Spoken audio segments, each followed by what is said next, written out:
Hello, everyone. Thank you for joining our webinar. We're getting started right on time, and I know we may have some stragglers and folks who are listening to this after the fact, so welcome. We are thrilled to have everyone here for our quarterly webinar. We've been doing these for the past year. Every time we do research on an interesting topic in this quarter, we are diving into a topic that we believe sits at the heart and the center of performance and culture and employee well-being at work, which is what we're calling everyday leadership. There's a deep belief that leadership doesn't happen in these big milestone moments, but it's happening every day all around us. And so our team set out to study this. We are calling this edition of our quarterly report The Problem and the Promise. And the reason for that is the data that we will share with you today reveals two sides of a story, where leadership is breaking down, the problem, and where untapped potential already exists inside our organization. And today I am so happy to introduce and be joined by two of our idealis colleagues, Anne and Allison, and have them come on and say hello. Do you both want to say hi? Everyone, happy to be here. Hello, everyone. Happy to be with you. So about 15 minutes into the webinar, we are going to open up a Q&A with Anne and Allison, who are deeply in tune with the data, in addition to several of our idealis team members who are behind this research. So a quick shout out to Abby and Annie and several other idealis team members who helped bring this research to life. So you'll get to see Anne and Allison on screen in just a few as I walk through the data. And if you have hard questions, save them all for them. What I'll share here is something that we thought could be the basis of this entire webinar. We study leadership because we know and believe that it's one of the most effective levers that anyone can pull, any organization or individual can pull to improve the employee experience. When people, as we've seen it, view their manager as effective, and effective can vary based on one's own definition, but this is a leader who cares about you, it's a leader who takes care of you, it's a leader who pushes you, challenges you, we know that everything improves. And in our data, we're seeing that effect. So people who cite that they have an effective manager, they tend to be higher engagement levels, they tend to be happier at work, they have higher levels of trust, they have deeper and more meaningful sense of belonging, and they are even more comfortable speaking truth, and often truth to power. But what we know and what we've learned is that being an effective manager, though that's a title, leadership isn't just about titles. Every single day, every single company that we work with at Idealis, or companies that I've worked with personally in the past, employees are doing leadership in the everyday moments. They're influencing, they're motivating, they're shaping the different outcomes that exist and that make companies run without any formal authority. We call that untapped leaders, the ones that are holding teams together quietly in the day-to-day. And what we know and what we're interested to share with all of you is if we can understand and activate both the formal leaders who are deemed managers, who we appoint in organizations, and informal leaders who are waiting in the wings, we believe that we can multiply the impact of every leadership investment that we make and change the trajectory of performance in organizations. So that's what we're going to talk about today. If we move on to the next slide, if we look at the data that we looked at for this particular Pulse Quarterly, we looked at who the leaders in the US workforce are right now. And what we know is that there are some people who've been given formal authority to lead at work. And what we see is that makes up about 35% of the US workforce. What we also know is that there are a lot of people who don't identify as managers. But what's interesting is people who don't have the formal title of manager, but see themselves as leaders. And so in this next couple of slides, you're going to see data about managers who have the formal responsibility of leading people, and the untapped leaders, people who consider themselves leaders, but don't yet have the formal responsibility.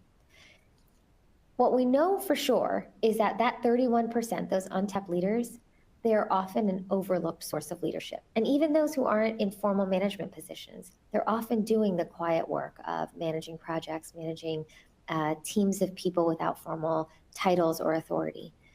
And where the opportunity lies for all of us is to activate this informal layer of leadership. We certainly have managers, and we'll talk about how those managers are doing based on the research, which, spoiler alert, is not as great as we might all want and like. But these untapped leaders are also an interesting group for us to look at. And as you're looking at your own organization, it may raise the question for you on who's currently a leader and a manager of people formally, and who may not be a manager of people, but still have the potential and the interest in leading others. That's who we call the untapped leaders. So let's start with our managers. What we know about managers, those who identify as managers, are people who have formal leadership authority in an organization, have been given the title. The managers are feeling really confident, and some might argue overconfident. So 86% of people who are managers in the workforce today say that they're confident in their leadership, and 83% also believe that they have the skills to lead. What we know based on the demographics is that confidence, that level of confidence, and the perceived ability and skill to lead others tends to rise with age, which is pretty intuitive because usually that aligns with experience. So senior managers in particular tend to feel really capable of leading others. What we know, though, is that confidence alone doesn't translate into effectiveness. And that's where the story gets pretty interesting. When we look at how employees are actually experiencing their managers, the picture shifts. So more than 1 in 3 workers say that their manager isn't effective. Nearly half of workers don't admire their leader or want to lead the way that they're being led. They don't look up to the leader that's leading them. And 1 in 3 workers say that their manager doesn't care about them as a person. That's what we talk about as the care deficit. And we keep seeing it, and it's a performance issue. When people don't feel cared about, they don't typically rise to their fullest potential. And so what's interesting about this is there's a gap that managers may feel confident in their ability, but the way that their leadership is being experienced is falling short based on what their workers are saying. The punchline is managers aren't as effective as they think they are. That's what we call the leadership delta. 86% of managers think they're effective leaders, but only 63% of workers agree with that. That 23-point gap is what we talk about as a trust tax on organizations. It drains engagement. It takes away credibility from leaders who are trying to drive change and bring people along. It can impact execution. And what we know is that leadership isn't about how capable you feel or how confident you feel. It's about how credible you are to the people that you're actually leading. And there's a real opportunity in this space. Let's talk about a different group here, which are people who consider themselves leaders. This is the promise side of the story. So while 1/3 of American workers are formal managers, another third, about 31%, see themselves as leaders even without the title, that group that I called the untapped leaders. They have the mindset, they have the initiative, they know how to influence and lead from wherever they're sitting. They're often the connective tissue of every organization, and they're often the people that people turn to for clarity and care.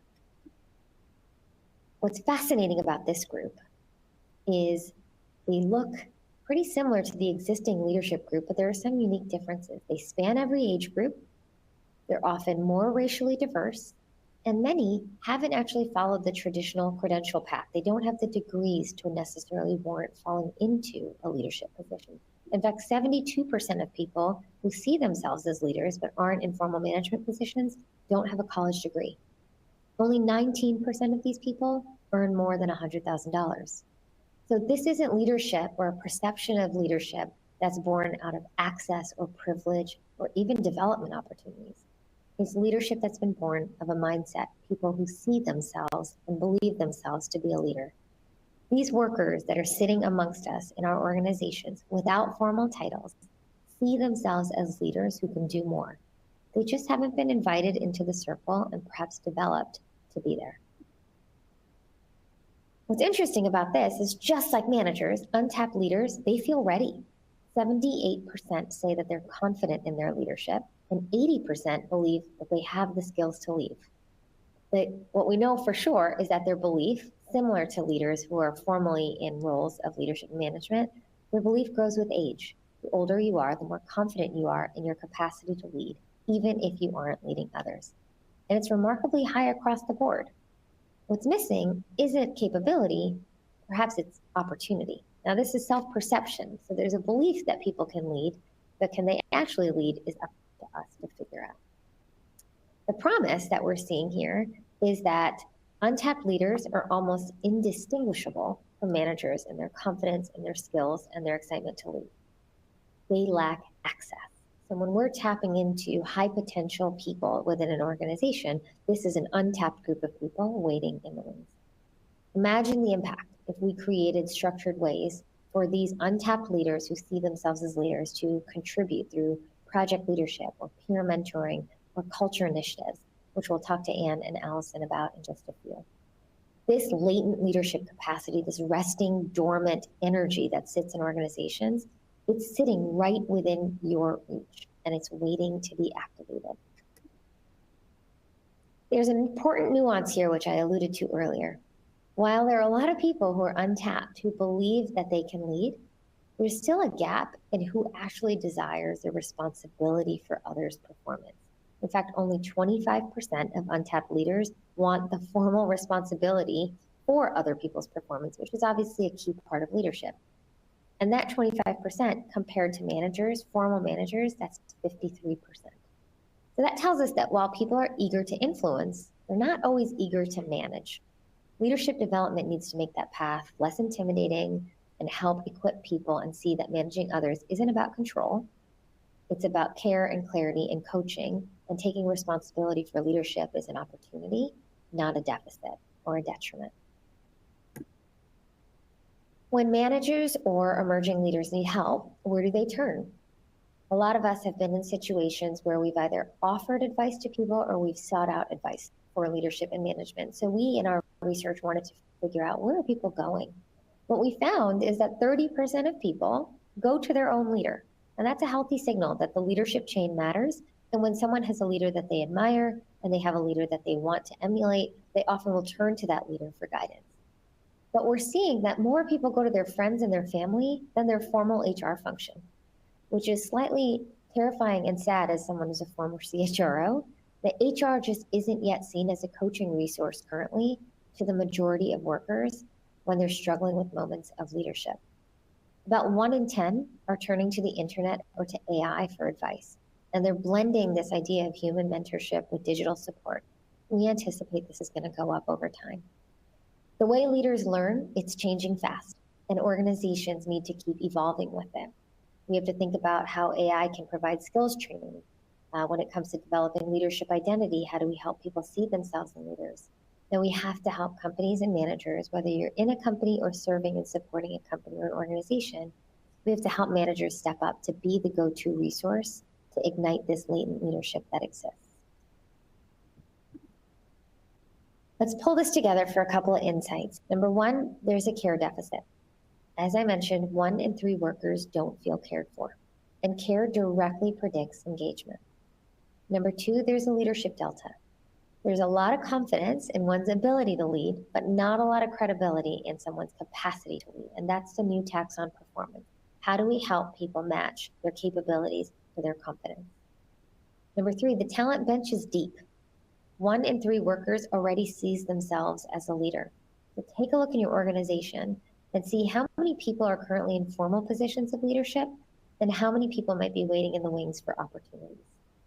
And then number 4, and I'm eager for us to start our Q&A section here with Allison and Anne, is that leadership identity is the differentiator. That leadership isn't something that people necessarily have to be appointed to, but it's a belief in oneself. So in a world of constant change, the leaders who know who they are and lead from that are the ones that people trust, and they're available to us in our workforce. I'll invite Anne and Allison back on screen. And I'd love to have a conversation with both of you, having led lots of people in lots of different contexts, and also being super close to this data. I'd love to ask you a couple of questions. You guys ready? Good. Okay. We are ready. All right. So let's talk about the leadership delta first, this idea of confidence and credibility. So we saw in the data that while 86% of managers feel confident leading others, only 63% of their workers experience them as effective.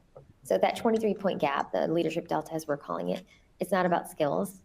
It's about credibility. It's about matching capability to confidence. So Allison, first for you, as someone who's a learning leader who does a lot of thinking in this space, what does it actually take for a manager to close that gap and move from being not just confident, but credible? It's a great question. I have to first laugh at the slide where it shows that confidence, because Ann and I joked as we put these slides together that the older you get, the more confident you feel.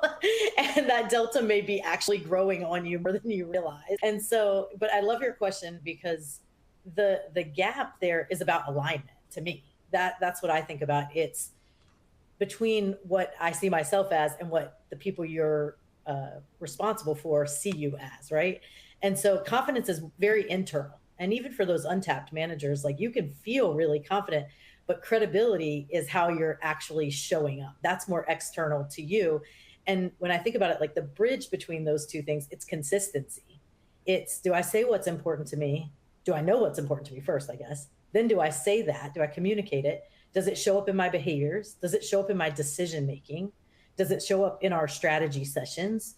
In every single one of those spaces, how are others experiencing me? And is it aligned to who I've told them I am and I'm going to be? And we see that over and over again, I think, in our human core work. When leaders have clarity on that, people feel it. They really feel it.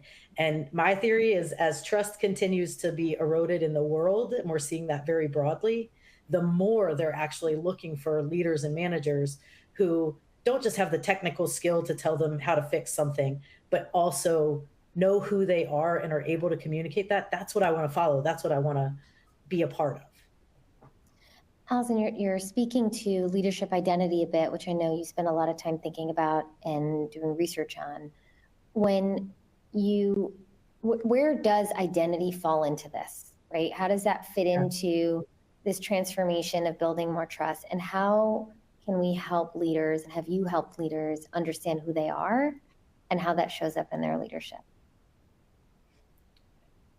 I think back even again just to that human core work, it's actually taking the time to reflect on the experiences you've had. You know, one of the first activities we even do with college students is to say, like, who are the first leaders you remember? What qualities did they bring? What did they do? How did they talk? How did they act? And then we start to follow that all the way through their whole life. How did they show up on that first baseball team they were a part of, or in the group project they were in college, and in their first job? And as we help walk through their entire story, we see those themes start to pull together in a way that they can say, oh, that's who I am. They recognize themselves in their own story. And it's so authentic to who they are that they then can truly become more clear in the way they talk about that and act on that. That's really what it's all about, is figuring out, who am I? And how does that show up in the world? How do I want that to show up in the world? And then, are my behaviors matching that, and being able to hold up that mirror? So a lot of times in executive coaching, I'll see us really be able to dive deep in that. And all of a sudden you'll see someone get this, like, bright light bulb of, wow, I didn't realize I got that from my mom, right? I didn't realize I got that at the dinner table, but man, that is how I show up in meetings. I get loud when I can't get my point across, right? So I think it's a really important point that we don't always spend enough time on. We spend time developing skills and not the who am I part of this. What I'm hearing you say, and I think it's really interesting in light of the work we do, is when it's not about the confidence going down. It's a good thing that leaders feel confident, but when you know who you are and you're clear on who you are, that level of confidence is so deep. It's like, this is who I am and I show up. And that seems like what people are looking for in a more effective manager. And so the gap, because it sounds like more consistency. Yeah. Correct. And trust, right? As you said. So to close that credibility gap is not, we need to change the leaders out because they're overly confident and arrogant. It's, we need to help them gain the confidence in themselves, and then they show up more authentically, which then makes them more effective when they're leading other people. And that's how we close the leadership. That's exactly it. Yeah, I love that. I love that. All right, Anne, we're going to come on to you here. 1 in 3 workers we talked about says that their manager doesn't care about them personally. But those who do feel cared for, in that first slide that I shared, are almost 3 times more likely to be engaged. So we know care clearly matters, but it's hard to make it visible or scalable. So given the teams that you've led, the hundreds and hundreds of people across businesses, across continents, and being a leader of finance to a leader of strategy to a leader of marketing to a leader of analytics, when you think about care as an aspect of your own leadership as a performance driver, what does that look like when companies do it right? And how do these kind of systems exist to drive high performance and make care part of what that is when they're doing their day-to-day work or just driving decisions? So that's not just a thing you do, but it's who you are. That's a lot. But I think for me, it starts with not thinking about care as a personality trait, right? You really want to start to think about it as a leadership standard. So either for yourself, but also for your managers, you want to hold them accountable, not just to the results that they're driving, but also the environment in which they're driving those results. So then care doesn't become something that you have to do in addition or that competes with performance. It actually becomes the unlock to sustainable performance. And what that can look like, is just asking simple questions as you're working with your leaders, or you can ask of your own team, right? Which is, how is workload being distributed? Am I over relying on specific people or on heroes to go above and beyond, right? Or is it performance and growth conversations that also talk about how people are doing, right? It's not just about, show me your financial KPIs. It's let's talk about you and that whole picture. And then I think it's also just about the trade-offs, right? When you're talking about speed versus cost, you also need to talk about the people and really think about, how do you think about all those three, right? So that it's trade-offs across, right? It's not just about speed and cost. It's also about how it's impacting humans. And I think that if you do this, the benefit isn't just that you'll get better, more sustainable performance, but I think you'll actually start to see an employee base that starts to think about the system, right? So they're also starting to think about how they care for the system and for others. And so then they start to think about, what are the issues that I'm seeing? What are the processes that I can be improving? How can I just show up for my peers? And so it actually becomes this two-way system where care is built in. I mean, hearing you say care, the way that care has been framed, at least in the worlds that I've lived in, it's the soft stuff.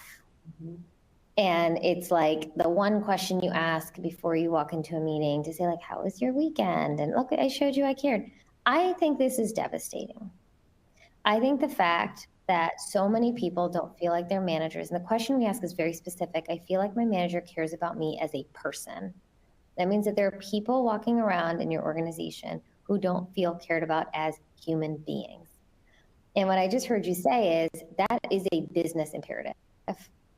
That if your people don't feel cared for, they are unable to work to their fullest potential, which is undoubtedly going to have impact on your top and bottom line. And actually doing it is quite natural for us if we make it part of just how you engage. And what I also heard you say is there's a contagion effect to it. That when you start to do it, someone's like, oh, that was really nice to be asked that question. And then they ask the question, and then they ask the question. And now before you know it, this is an organization or a team or office that actually cares about people. And what we know happens when people care about people, going back to what the data says, is they're more engaged, they're more productive, they work harder, they work smarter. And when it comes down to it, they'll make decisions that are in the best interest of not just themselves, but the company that cares about them. So I love what you just said. What makes this really hard, Anne? Having worked in organizations that sometimes are really caring and maybe sometimes aren't. Yeah, and I think it's the other two elements, right? It's the speed and the cost and the results, right? And so the pressure is real, right? And I think the truth is anyone can push on the accelerator for a short amount of time. And sometimes maybe that's what you have to do. But I would also say that type of performance has a really short shelf life, right? And so you can do it once, you might be able to do it twice. But when you need to do it on a repeated basis, I think that's when you need to take that extra minute And that's the challenge, because sometimes it takes more time. But I would also say it's the benefit you invest upfront so that you can go faster consistently. And I'm a real believer in consistency over speed, right? So if you're just chipping away every day, like that's when you're going to see the short-term and the long-term results.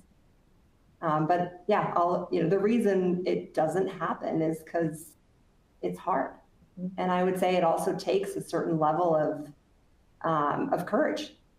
You got to show up, and when you ask someone about how they're doing and whether they can manage their workload, you also have to be ready to accept the answer, which might be, no, it's not going, or I can't do it.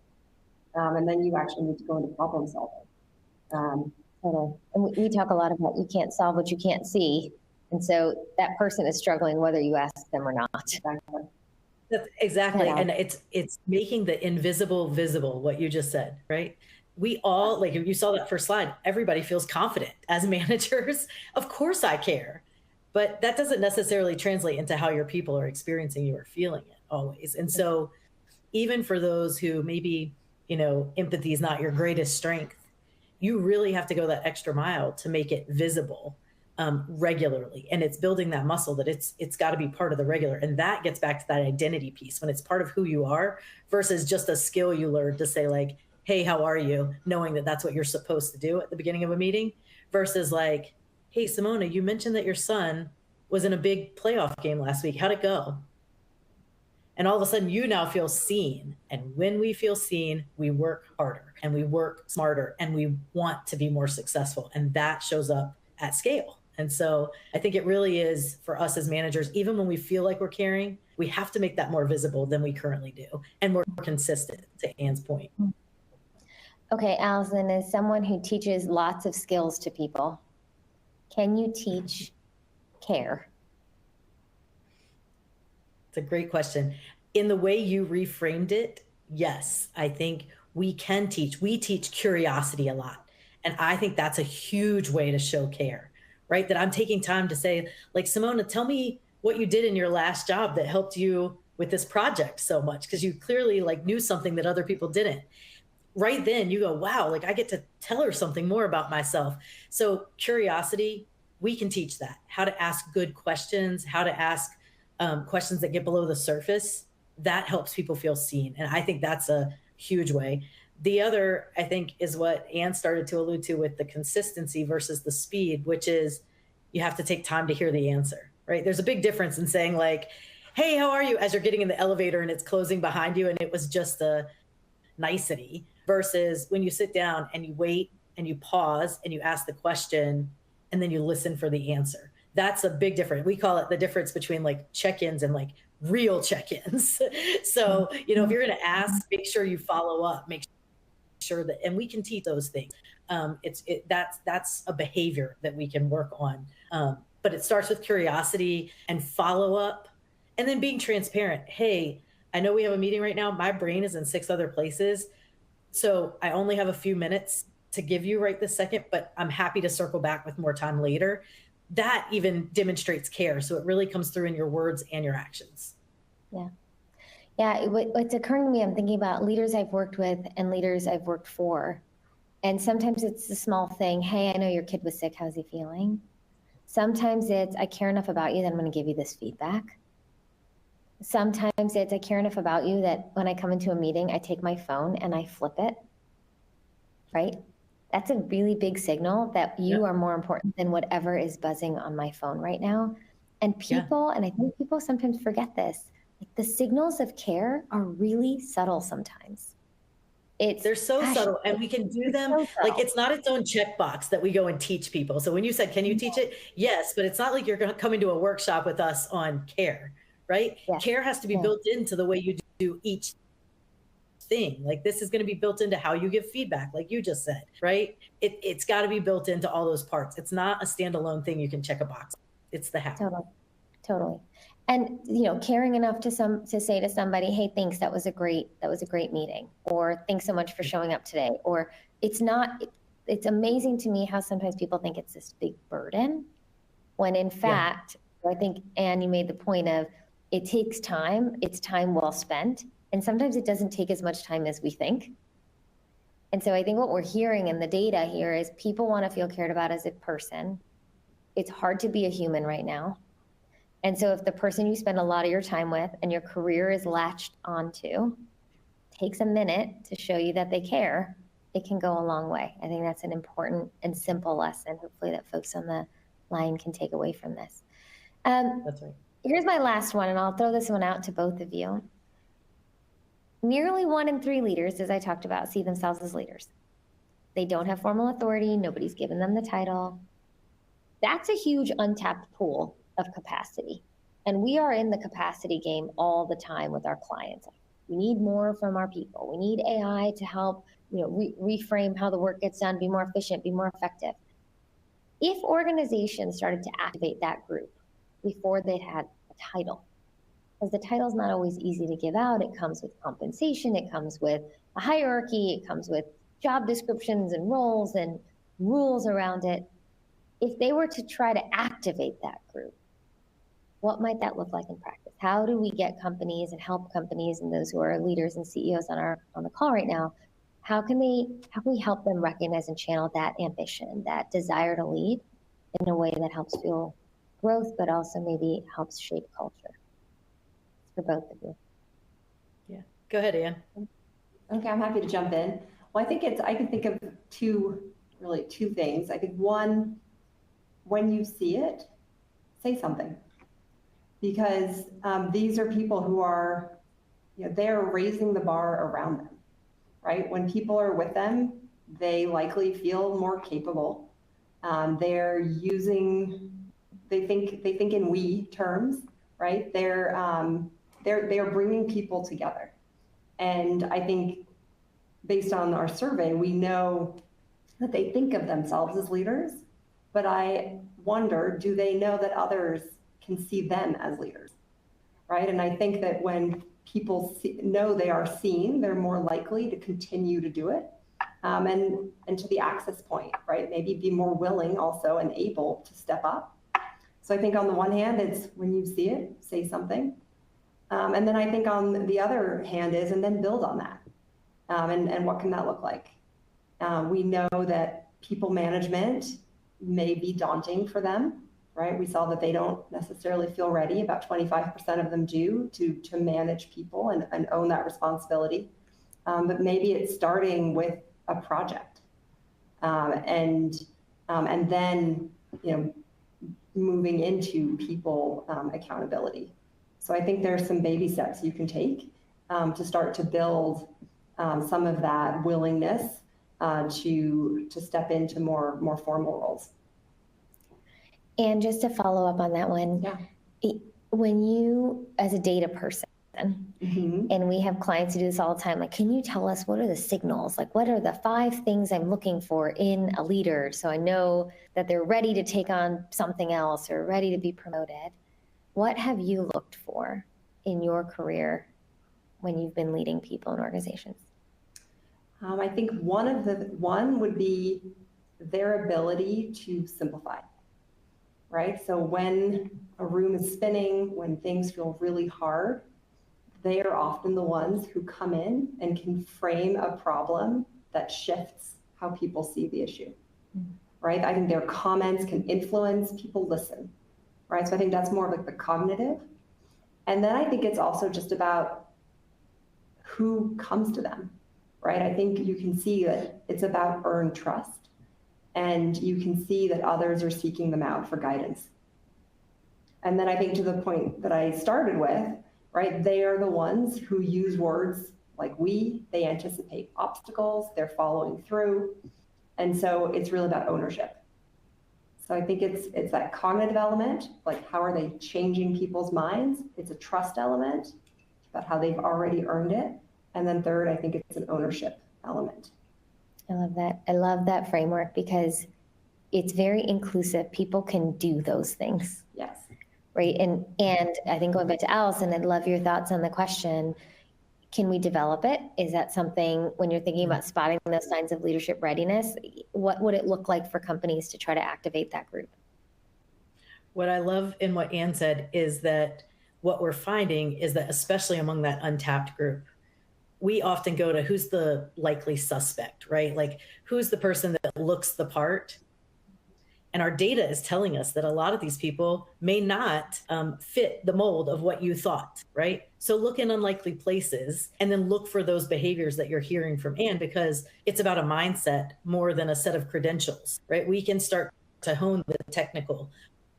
But if there's not that intrinsic desire and willingness to be a team player and those things that Anne mentioned, then we might be looking in the wrong places. So look in some less likely places, not just the next resume. And the other thing that we've seen recently, and I've actually seen it in 2 places recently. So shout out to Kendall on our team, who works closely with you and I on leadership development initiatives and has incredible leadership potential. And the best thing we were able to do was give her line of sight. So we brought her on site to a leadership project that in her role, she probably typically would not have been a part of, so that she could observe and start to pick up on patterns and test things out with us and come back and reflect on that and then apply it herself. That's like, give your bench talent opportunities for line of sight. The other one I posted on LinkedIn this week was my son, who was one of 3 sophomores who was offered a spot on the varsity team for soccer, knowing he would not get a lick of playing time. But he did help warm up the goalie, and he did go to every practice, and he did hear every lesson that the coach taught them. And so when he's called up, like, he will be more ready. So I think there's a huge piece of this that's when you have opportunities, hey, do you want to go to that meeting with me? Do you want to observe? I just was doing an executive coaching session this week, and the person said, what I really want to do is go with my VP to a few more meetings that are outside of my area so I can just hear the conversations. That's huge. So I think those are some of the ways that we can develop this. Totally. And as somebody who's been on the other side of this, just to the extent that this is useful for those who've been in these situations, when I took on my public company executive role, there was a search firm that was looking for the right candidate. And I was not hired by the search firm. I was hired by the team that was hiring somebody. And the search firm was quite upset about that. And I'll leave that name off this conversation. And they called me, and the woman said, I'm not really sure how you're getting this job. You would have never shown up in my network of people qualified for this role. Yes. And it's one of those moments where you can go down this path of self-doubt, or you can sort of rise from it and say, no, I think I have the potential and I believe I can do this job. And my response was, I think you probably needed to cast a wider net then. And I think if there was a takeaway here, it's, are we casting the net wide enough to pull in the people who have the aspirations, the ambitions, and the abilities to do the work that's required of people in the workforce right now, which is getting the work done, but doing it through the lens of more humanity. And I think that's a lot of what we spend our time talking about with our clients. And the reason I share that story is if you're somebody who's listening to this webinar saying, I think I can do more, you have to sometimes take the step in to show that you can, just as much as an organization needs to cast the wider net and tap into that untapped leadership potential that may not be so obvious in that first sweep of who's out there. With that said, the final question that I'll ask is, a lot of leaders need help. In fact, we had a series that we'll likely bring back at some point called Dear Leader, of people sending us a note saying, like, I'm stuck, I need help. And what I found really interesting about this research is that people are not, unfortunately for my HR colleagues out there, turning to HR who can offer the help and are often pretty good at it, but maybe aren't being trusted or seen as trusted confidants and partners in these situations. They're turning to friends, they're turning to family, and they're turning to AI. And so where people are leaning for support is evolving fast. So Allison, how do we build a new mentorship model for leaders, knowing that they're not as effective as they need to be, and there are a lot of people who are aspiring to be leaders and aren't there yet? I know one of the things I'm doing for myself is, and I think with those that we coach and work with, is how do you blend that access? The beauty of Gen AI now is that you have a 24/7 coach available to you, right? You can go to this as many times as you want. It's not going to get worn out. It's not going to judge you differently. So that access is huge. but it doesn't have the authenticity or the context. And I consider myself someone who can put in a really damn good prompt. And yet, right, it doesn't have the context that I'm leading in. It doesn't have that internal judgment that I'm going to get from talking to you instead of AI to learn, well, how did you handle it when one of your employees, said this or did this? Like, I don't know how to, I just got asked to cut the budgets significantly. And I'm really concerned about how this is going to land with my people. Like, this is what I'm thinking. How would you communicate that? AI can give you an answer. That's for sure. And so it's a great resource, but I think the blend really becomes that coupled with your own reflection and asking for help and seeking out those resources from mentors so that you blend that into an authentic way that connects to your own identity, right? Because AI is not going to tell you, that doesn't sound like you, Allison. It's going to say, that was perfect. Great job. I love what you've written. Sumona's going to say, Allison, that's not how I typically hear you talk. I don't think that's going to land very well. What's going on, right? It's a very different. So how do we blend those two? I think that's the real answer, is getting the and both in there. Yeah. And I think if your friend or family member says, Allison, that doesn't sound like you, the person you're speaking to is 100% going to say, that doesn't sound like you. And so we talk about this credibility 100%. gap, leadership gap. It's like, it's just going to make it bigger, which is, I don't want an AI bot leader. I want a human being to tell me that's right. what's going on or what's And on the right. one hand, I love that I might go to my friend or family and they'll be like, yeah, Allison, you should tell Sumona that, right? Yeah. And AI will do the same. That's great. Go for it. Right? Like, but there's some judgment lacking in both of those places. So even like getting outside of your echo chamber, whether that echo chamber is your AI bot or your friends who are always going to be in your corner, right? Or a manager who has cared about you and known you for 20 years, right? It's about getting outside of those echo chambers. So whatever that's going to be, maybe AI can give you the different answer. Like, I heard this from my mom, I heard this from my boss, but like, what's an alternative answer? Like, you could go to AI that way too. Getting out of that echo chamber is huge, whatever it takes. I love it. Adam Grant talks about it as his challenge circle. And I think that's a really nice way to think about who is your challenge circle when you're in a moment of challenge and who challenges you. I think he talks about it as who challenges you, but I like the idea of thinking about it in those two frames, which is sometimes you have people who challenge you and sometimes there are people who you go to with challenges. And it's nice to have the same people because they may offer you very different perspectives. And you've seen how technology analytics, they can make pretty complex systems and conversations more human-centered if they're used right. What do you think is the way, when you think of leaders at scale, how do we make support for leaders doing the hard work that you've done for decades more scalable and more personal? Well, I think the first thing that comes to mind is how you can use analytics to identify where people need help. And then that really brings me to the work that we do here at Idealis, right? Where we start a lot of our work actually with more of the quantitative understanding of a business.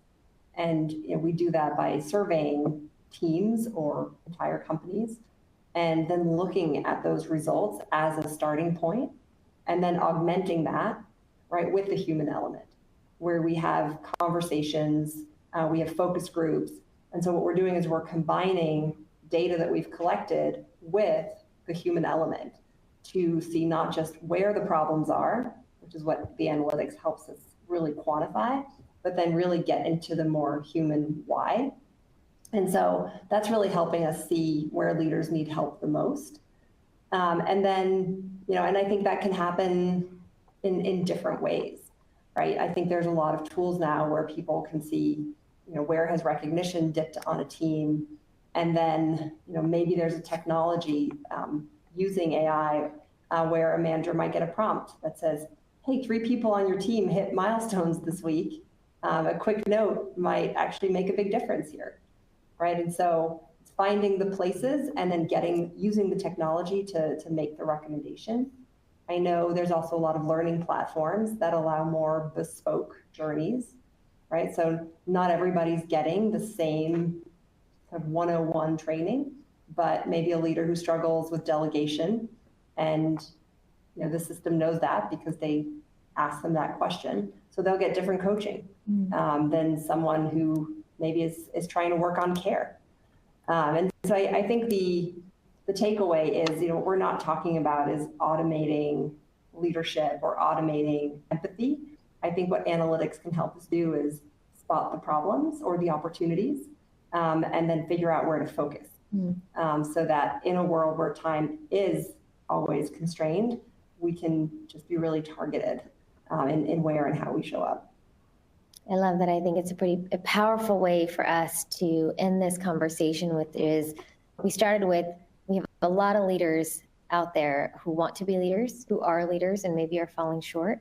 And there are new resources that are emerging all the time. Some of those resources are people, and some of those resources are technology. That's the new reality of the world that we live in. So leadership can be both a human and organizational system and a technological system that we can lean on. So as we think about everyday leadership, hopefully this was a great conversation for you all.